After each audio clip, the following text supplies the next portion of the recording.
Alors bonjour à tous et bienvenue dans cette nouvelle vidéo sur l'utilisation de l'application CS Djangui.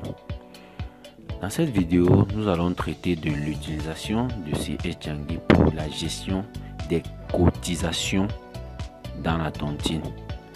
Comment cela se passe? Déjà, pourquoi avoir besoin d'utiliser une application pour la gestion des cotisations dans les tontines? Tout simplement parce que la gestion des cotisations dans les tontines regorge souvent d'un ensemble de soucis, de problèmes mineurs et parfois ignorés par les membres. Il s'agit de quoi? Déjà, à un instant T, parfois il est difficile pour un membre de savoir combien de séances dans la cotisation il reste pour atteindre la fin. Quel est le montant exact que l'on bénéficie, que le membre X a bénéficié lorsqu'il a reçu sa cagnotte et qu'il y avait eu par exemple des échecs de cotisation lors de sa cagnotte? Est-ce que la séance Y a déjà été clôturée complètement, c'est-à-dire est-ce que les membres de la séance Y qui avaient eu des échecs ont-ils déjà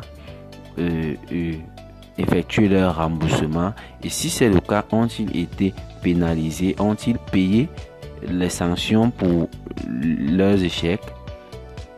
Autant de questions se soulèvent et n'ont pas toujours des réponses immédiates à défaut d'être un membre du bureau à la réunion. Alors, comment est-ce que les cotisations sont gérées grâce à l'application CS Djangui? Déjà, l'application CS Djangui offre la possibilité de créer autant de cotisations que l'on désire dans une tontine. Et puis dans l'application, dans la gestion des séances est synchronisée et est historisée, et à chaque séance, on peut avoir les différents détails apportant des réponses à ces questions. Donc, comment ça se passe concrètement? Nous allons vous montrer dans l'application, dans la tontine, via la tontine de notre ami Jules Martin. Tout à l'heure, nous nous sommes arrêtés au niveau de cet écran. Il nous demandait de commencer un tour. Et donc, comme nous l'avons expliqué, tout commence toujours par un tour, tout simplement parce que les tontines fonctionnent avec les tours. Les tours, et à la fin d'un tour, on procède à la cassation et puis on recommence. Donc là, nous allons commencer un nouveau tour. Nous allons cliquer sur le bouton commencer un tour. Ok. Une fois que nous avons cliqué sur ce bouton, nous nous rendons compte que si nous ouvrons notre menu, nous avons donc actuellement les différents modules de notre tontine, les différentes correspondant aux différentes activités sélectionnées au départ. Donc ce qui nous intéresse ici, c'est les cotisations. Donc nous allons aller au niveau des cotisations. Ok, nous pouvons nous rendre compte que notre liste de cotisations est vide, ce qui est normal. Nous allons commencer par créer une cotisation, par exemple la cotisation de présence. Donc c'est une cotisation. Déjà, on va remarquer, lorsque nous cliquons sur le bouton créer une cotisation, nous arrivons sur ce formulaire qui nous propose au début deux types de cotisations: cotisation avec tirage au sort à chaque séance, et cotisation avec classement des membres au départ de la cotisation. Si nous optons pour l'un, nous ne pouvons plus faire l'autre, ce qui est normal. Donc dans notre cas, nous allons opter pour le classement des membres au départ de la cotisation. Ok, ensuite on nous demande de sélectionner les adhérents à notre cotisation. Nous allons ouvrir la liste, sélectionner les adhérents.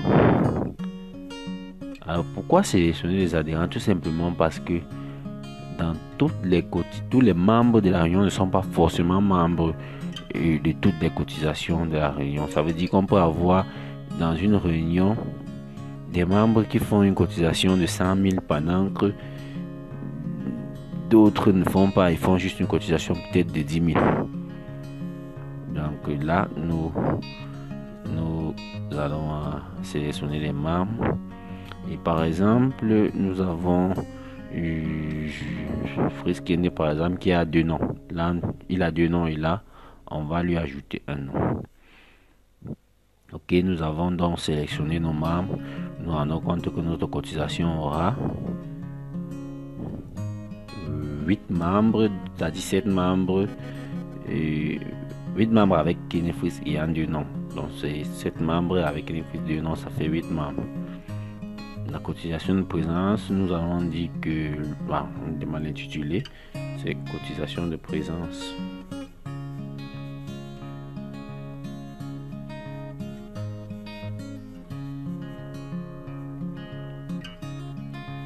Le montant cotisé, nous cotisons de l'argent 5 000 pour la présence. La date de début, 21 février 2022, et c'est chaque mois. Nous avons créé notre cotisation.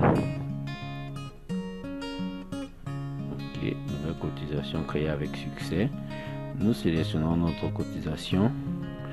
Et là, vous pouvez vous rendre compte, nous arrivons sur un écran qui nous signale que nous avons encore tenu aucune séance, 0 séance déjà tenue, 0 séance restante. Mais pourquoi est-ce que c'est 0 séance restante? Tout simplement parce que nous n'avons pas encore effectué au classement de nos membres. Donc nous allons classer les membres. Nous allons classer les membres. Nous avons la possibilité de le faire manuellement, mais pour gagner un temps, nous allons générer les rangs. Ok, nous allons enregistrer le classement. Si nous entrons, effectivement, vous allez vous rendre maintenant compte que nous avons 0 séance déjà tenue et 8 séances restantes. Et nous pouvons dorénavant ouvrir l'ordre de réception. Nous allons vous rendre compte que le classement a bien été fait. Nous avons 2003 qui reçoit en février 2022. Nous avons Friskene avec ces 2 derniers noms en juillet et en août. Nous pouvons également générer un PDF. Un PDF pour l'ordre de réception, un document PDF pour l'ordre de réception et que nous pourrons partager entre les membres via WhatsApp ou via une autre plateforme sociale au choix. Nous choisissons WhatsApp. Là, nous allons choisir de partager le classement. Là, vous pouvez voir que nous avons bien généré l'ordre de réception au format PDF. Ok, pour en défiler, nous avons bien l'ordre de réception au format PDF. Donc, nous allons revenir dans notre application.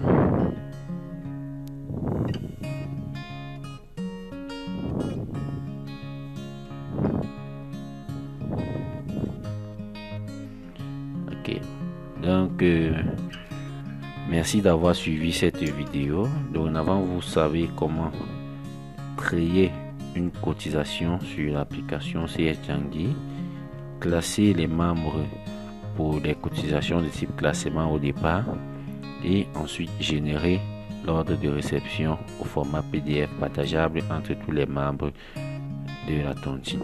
À bientôt pour le prochain tutoriel.